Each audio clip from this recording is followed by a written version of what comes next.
Hey guys, my name's Anthony, and I've been in the lawn care service industry for over 13 years now. I started up my lawn care business, like many of you, from scratch. I've been watching a lot of YouTube videos, and I've just pieced together some information that I feel will be very helpful for those of you who have already established a lawn care business and for those of you who are just starting a lawn care business. And we're going to talk about taxes today, okay? And the biggest thing I want to talk about is depreciation and vehicles and equipment purchases and that kind of thing. Vehicle purchases are going to be one of the major purchases that you'll make for your business. That's your lifeline of your business, is a vehicle. You're going to be able to take one of two options on a vehicle. You're going to be able to use depreciation for your tax purposes, or you're going to be able to take mileage for taxes. If you choose depreciation, you're going to be able to write off your gasoline, you're going to be able to write off repairs and maintenance, you're going to be able to write off any related expenses for that vehicle for that year. Just keep all your receipts. If you take mileage, mileage is a little different. You're going to have to keep a mileage log. You're going to have to be able to prove that you use that mileage for that vehicle, for that business. So if you say I use 12,000 miles on this vehicle for my lawn care service, you got to be able to prove it. If you got to be able to say that I put 20,000 miles on this car this year, but 12,000 of it was used for the lawn care service. And so you got to make a log of it, got to be able to prove, you know, that's actually what happened. So keep that in mind if you're going to choose mileage. Most people take depreciation. The thing I like about depreciation compared to mileage is gas prices are fluctuating, and they're mostly going up. And by being able to capture all your expenses, when gas goes up, you don't lose anything when gas goes up. If you're just taking mileage, though, the government is not really making major adjustments in what they allow you for mileage each year. So, you know, you actually could lose on the mileage thing.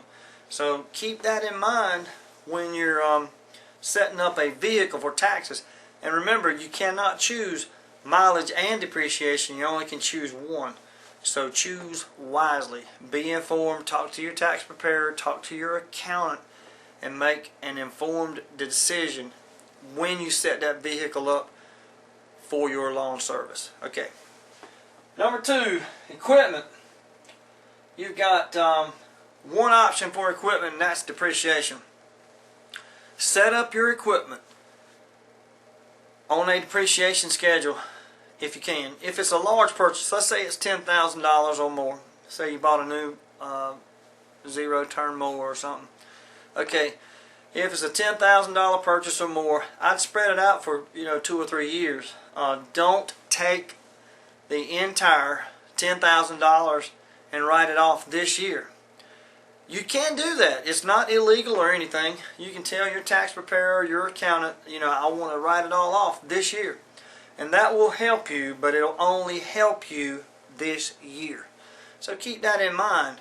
When you set things up, you want to set them up. If you're going to be in the lawn care industry this year, next year, and the following year, and as far as you can see down the road, you need to be thinking about long term, not just this year. Okay. So that's depreciation.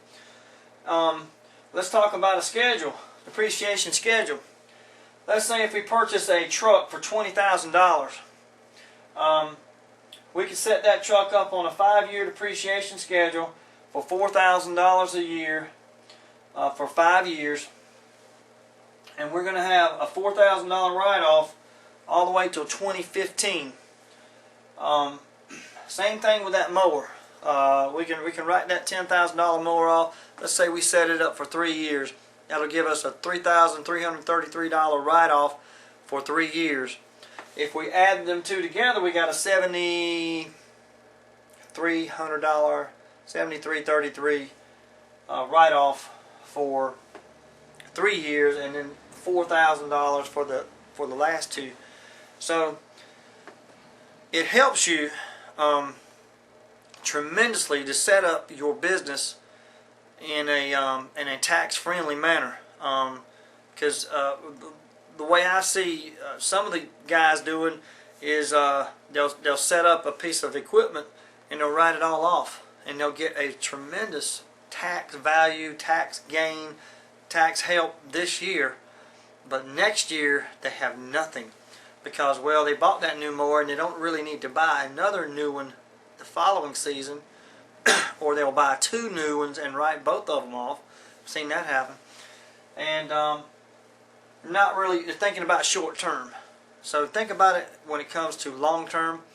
Also remember, when you're setting up your equipment, you can write off all expenses for your lawn care equipment. You can write off your gas, lawnmower blades, belts, anything, any labor that's used to repair anything related to those mowers and equipment that you need to use for your business. You can write off.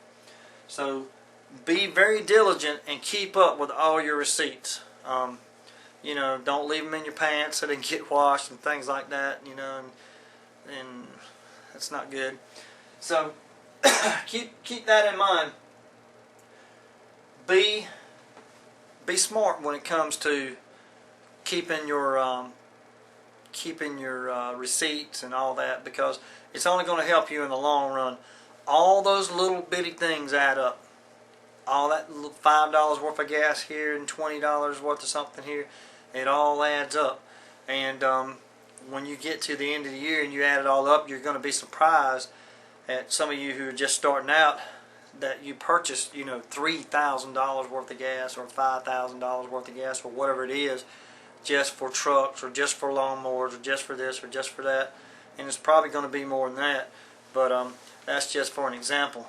I just wanted to try to give those of you who are just getting started and some of those of you who are already started a heads up on setting your business up for taxes.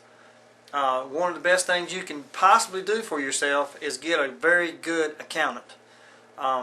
Get one that you can call before you get ready to make an equipment purchase or a vehicle purchase or something like that, and ask him, what's the best way to set this up? What's going to help me the most in the long run?